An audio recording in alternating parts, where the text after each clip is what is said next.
Hello, friends. You're welcome once again to my YouTube channel, IELTS with Abraham Seed. My name is Promise, like you know. And in this particular video session, I'm going to be exposing you to a very important tip that can help you with the multiple choice questions in IELTS listening. Now, multiple choice questions are questions that are popular in IELTS listening, particularly in the second part and in the third part of the listening test. Nonetheless, you can actually encounter multiple choice questions whether in part 1 or in part 2 or part 3 or part 4. It's not like you have to encounter it just in part 2 or part 3. No, it's not restricted to those two parts. But it's very common in those two parts I mentioned.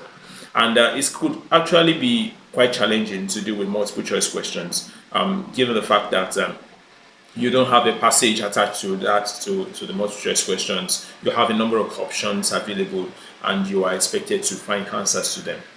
And so I'm going to be showing you quickly how to deal with such type of questions, particularly when you encounter them on test day, so that you are not going to struggle in any way when you're taking multiple choice questions on the listening test.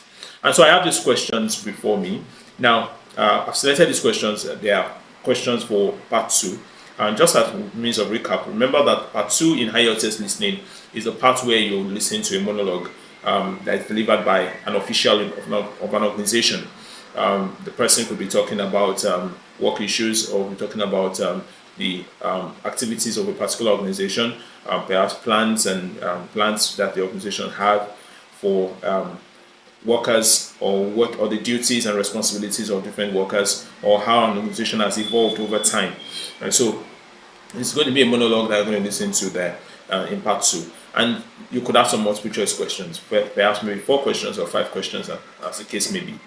Now, for this particular question, like you can see here, I've selected them, the 4 questions, questions 11 to 14, and then they are coming at the beginning of part 2. And just like you know, at the start of each part, particularly parts 1, 2, and 3, you're going to hear the voice of a facilitator who would welcome you to that part and tell you what to expect and tell you the number of questions to preview before the part begins. And so at this point, the facilitator can tell you that, okay, you have some time to look at questions 11 to 14. Now, when you have this time, usually it's just about 30 seconds given to you to preview questions 11 to 14. This is what you should do, and this is what you should not do. Now, let me start with what you should not do.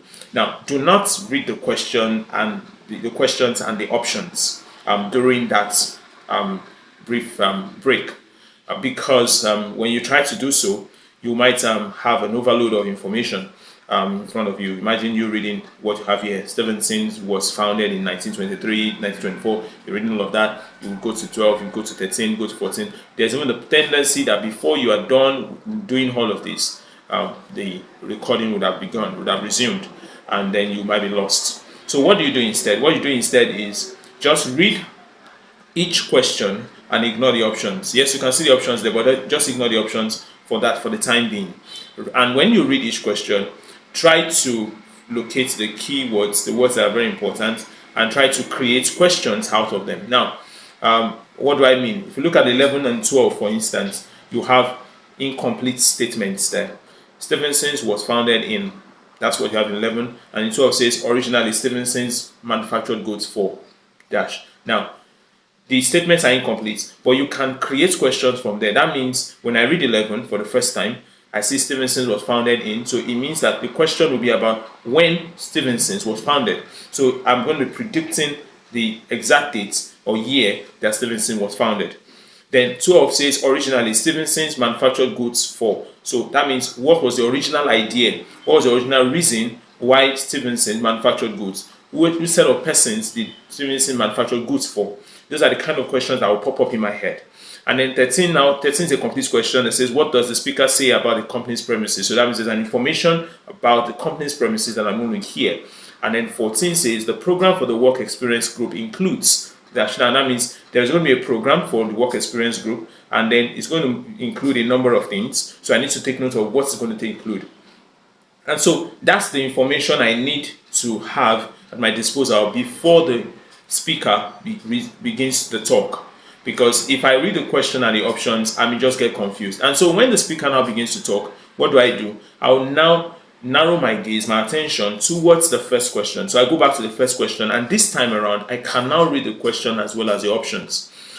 Bearing in mind that I already have an idea of what to expect. What I expect is I'm listening to find out when Stevenson was founded, not when Stevenson was planned, or not when, or maybe not the other events that happened after Stevenson was founded, but I'm talking about the year that Stevenson itself was founded, not when it was intended to be founded, but when it was founded. You understand what I mean there? So that is the mindset I'm going to apply when it comes to the to multiple choice questions in IELTS listening. And take note that multiple choice questions in part 2 are actually easier than multiple choice questions in part 3. As a matter of fact, it gets harder as you progress from part to part. So if you encounter multiple choice questions in part 4, for instance, expect them to actually be much more difficult than what you have in part 2. So this is how it's going to look like in part 2. So right about now, you're going to listen to a recording that's attached to this set of questions, and then you try to see if you can figure out the answers to each of the questions. And after we're done, I'm going to show you the answers very briefly. You're going to see the answers, and then from there you can understand, you can evaluate yourself and know how well you fare from this particular task. Part 2. You will hear the managing director of a company called Stevenson's welcoming a group of work experience students. First, you have some time to look at questions 11 to 14.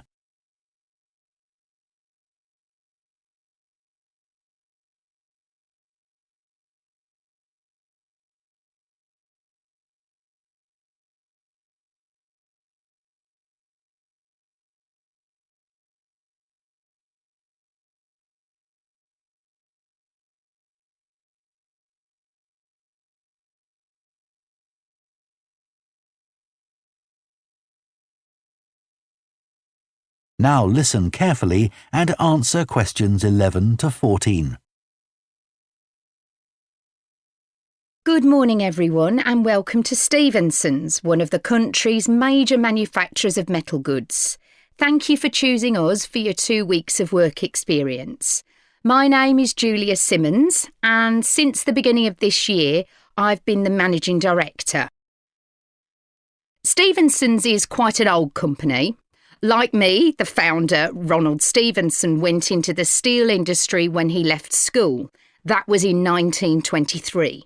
He set up this company when he finished his apprenticeship in 1926, although he actually started making plans 2 years earlier in 1924. He was a very determined young man. Stevenson's long-term plan was to manufacture components for the machine tools industry, although in fact that never came about, and for the automotive industry, that is cars and lorries. However, there was a delay of 5 years before that happened, because shortly before the company went into production, Stevenson was given the opportunity to make goods for hospitals and other players in the healthcare industry. So that's what we did for the first 5 years. Over the years, we've expanded the premises considerably. We were lucky that the site is big enough, so moving to a new location has never been necessary. However, the layout is far from ideal for modern machinery and production methods, so we intend to carry out major refurbishment of this site over the next 5 years. I'd better give you some idea of what you'll be doing during your 2 weeks with us, so you know what to expect. Most mornings you'll have a presentation from one of the managers to learn about their department, starting this morning with research and development. And you'll all spend some time in each department, observing what's going on and talking to people, as long as you don't stop them from doing their work altogether.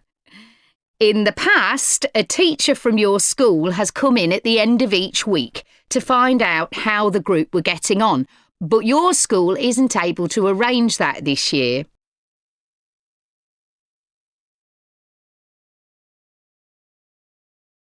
Okay, so thank you very much. We've come to the end of this particular video lesson. Thank you and bye for now.